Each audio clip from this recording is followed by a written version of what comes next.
Bonjour et bienvenue chez moi. Une nouvelle vidéo de 3 minutes sur le thème suivant. Deux besoins, deux anxiétés, deux stratégies et je vais vous proposer de découvrir la différenciation. De quoi s'agit-il?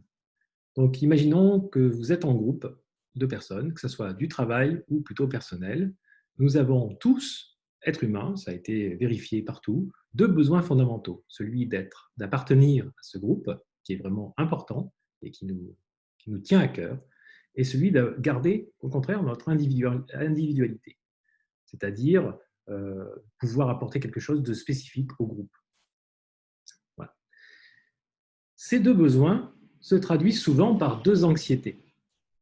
Une anxiété de séparation par rapport à l'appartenance. Imaginons que vous êtes dans ce groupe et vous n'êtes pas complètement accepté, il y a une anxiété de séparation. Et par rapport à votre besoin d'individualité, imaginons que vous n'arrivez pas à vous exprimer, vous n'arrivez pas à apporter quelque chose de spécifique, vous n'êtes pas reconnu pour ce que vous êtes, eh bien, vous avez un problème d'étouffement, puisque finalement, que vous soyez là ou pas là, ça serait pareil. Et hélas, il y a deux stratégies qui sont très, très souvent employées. La première, c'est la fusion, et la deuxième, c'est la déconnexion. La fusion, c'est que pour éviter ce problème d'anxiété de séparation, on va au contraire faire tout notre possible pour s'accrocher aux autres, être très proche des autres. Alors que dans le cas de la déconnexion, on est en étouffement, donc on prend des distances, on reste déconnecté, on ne parle plus, on est ailleurs. Et ça, c'est souvent des stratégies qui sont employées dans le monde du travail. Prenons le cas d'un responsable d'une équipe. Il est souvent en déconnexion parce qu'il veut garder une certaine différence par rapport au reste du groupe. Il veut avoir son individualité qui est bien marquée.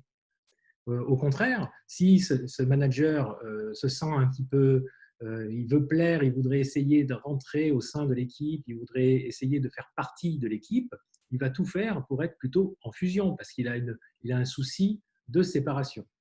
Donc, vous voyez, ce genre d'attitudes peuvent être vraiment différentes selon les situations, selon les contextes et selon voilà, le groupe de personnes au final. Ce que je vous propose de considérer pour vous-même ou pour d'autres personnes, c'est de parler de différenciation. Alors, qu'est-ce que c'est que la différenciation? C'est quelque chose qui n'est pas si, je dirais, naturel que ça au premier abord. C'est quelque chose qui se construit. C'est comme on dirait un état d'esprit, c'est-à-dire voilà, il va falloir le développer parce que ce n'est pas enseigné dans les écoles, parce que ce n'est pas quelque chose qu'on a appris dans notre enfance. C'est d'être à la fois détaché et connecté. Détaché et connecté. Et trouver le bon curseur entre les deux.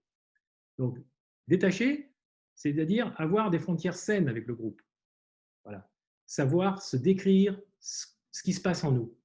Connecté, c'est au contraire, c'est une écoute curieuse, apprendre des autres, c'est être à disposition du groupe pour quand il y a des échanges. Voilà. Donc, ce n'est pas si facile parce qu'à l'intérieur de nous, il y a beaucoup de petites choses à l'intérieur qu'on a déjà vues, des émotions. Ce n'est pas facile de rester détaché ou de rester connecté. Ce n'est pas si évident que ça. Donc, c'est une lutte avec soi-même, mais une lutte qui vaut le coup, je peux vous le dire.